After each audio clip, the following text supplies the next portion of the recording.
Hey guys, it's Brandon. I thought I'd do a video tonight on some of my correspondence games. I have 4 correspondence games that are have moves that are ready to be played.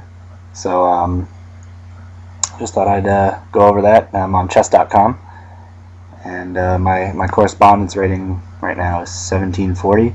This game is against Miles Vorkozigan, 1602, and this is a King's Indian.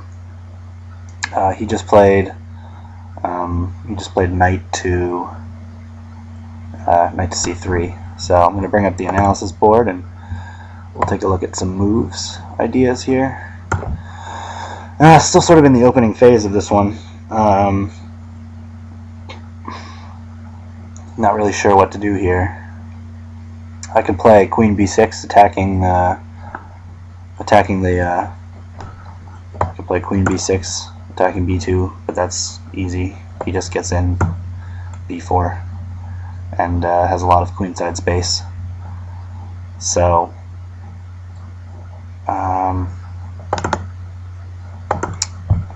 other plans, e6 maybe. Let's see what happens. I've already played c5 and traded a c pawn for an e pawn. So what if I play e5? Do I have enough pieces for it? Yes. This isn't possible, but it would certainly open the game. Yeah, I think I'll go with that. I think I'll go with e5 just to open the game up. In case, let me just see if I'm missing anything tactical.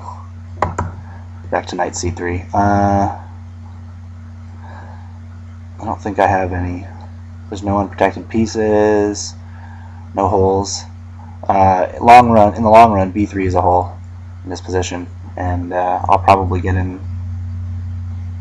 Maybe I won't, but I might try to get in b5, break up on the queens. What about b5 now? I don't have enough pieces for it.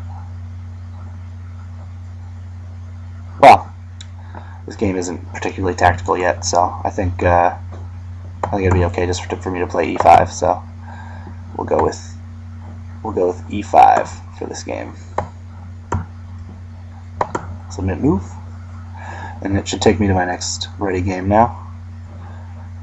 So this is a game against Stormfield. His rating is 1862, so I'm playing up here. He just played, this is a King's Indian, but this time I'm white, and he just played knight to c5. I think this is still theory here, but I'm not too familiar with it. He's hitting this e4 pawn with the 2 knights, so I think queen c2 looks good. Queen c2, and then maybe my follow-up idea would be b5 or b4. So let's say he makes a development move, b4, and then a4 even. After that, after knight moves where? Here. Well, he could move back here, but if that bishop wasn't there. Oops, you guys can't see the board here. So my thought is queen c2 here, and then with the idea of after queen c2, say he plays bishop g5, the thought is b4, force that knight back, and maybe a4 after that. I'm not sure if I have the development to support, and then bishop to e3 looks good in the long run, so I think I'll go with queen c2 for this game. So we go queen c2, submit, close the analysis board here. This game is with a friend of mine, Don. This is Karo Khan. He played the exchange. Boring. He played the f4 though, instead of the usual d4. I don't know about these f4 systems, but maybe I could take with the queen here. If I don't, my concern is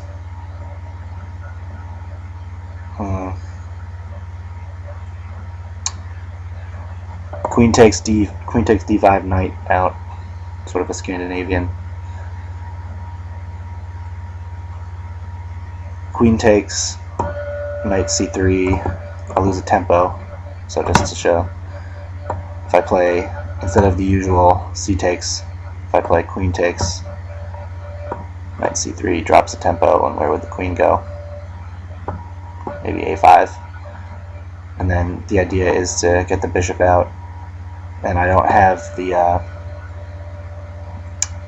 pawn chain coming on like the French defense. I can play e6 and have a nice knight on d5 at some point, hopefully.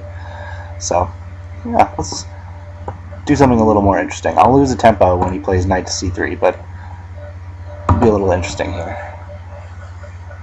So I'll submit that, and my next game is versus Razor 1001,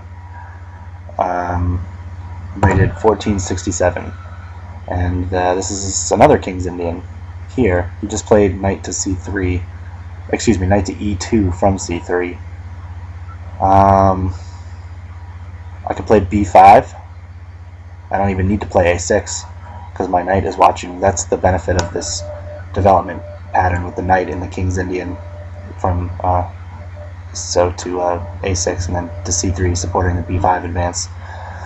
And this knight on c3 makes it so you usually have to play a6 then b5, but it looks like I can just play b5 right now. Or should I go for development? Should I develop my bishop first, or just grab the space on the queen side? Well, I think I'll grab some queenside space first.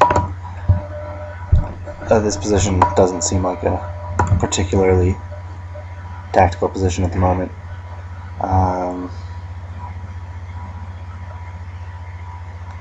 Do I have something with this pawn here on the long diagonal?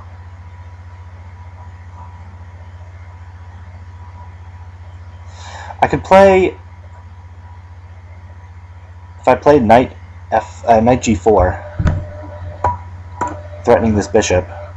If he moves this bishop away from the knight to, say, he'd have to move it back here to defend this pawn on b2.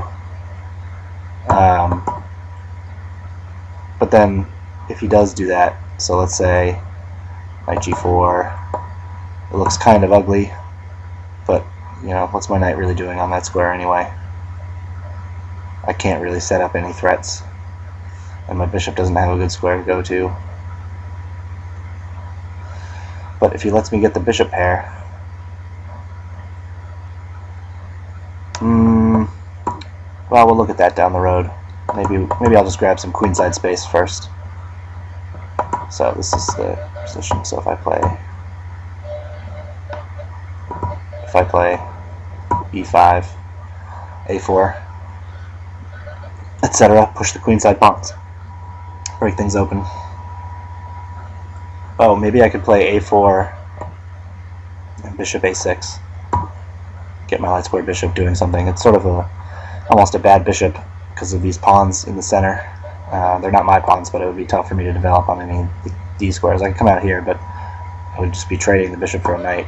So maybe I could develop in the long run something like a4, bishop b6,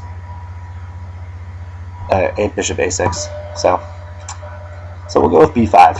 Just grab some queenside space. So submit move, and what's next? That's it. No more games. So yeah, hopefully you guys enjoyed that, and we'll see you next time.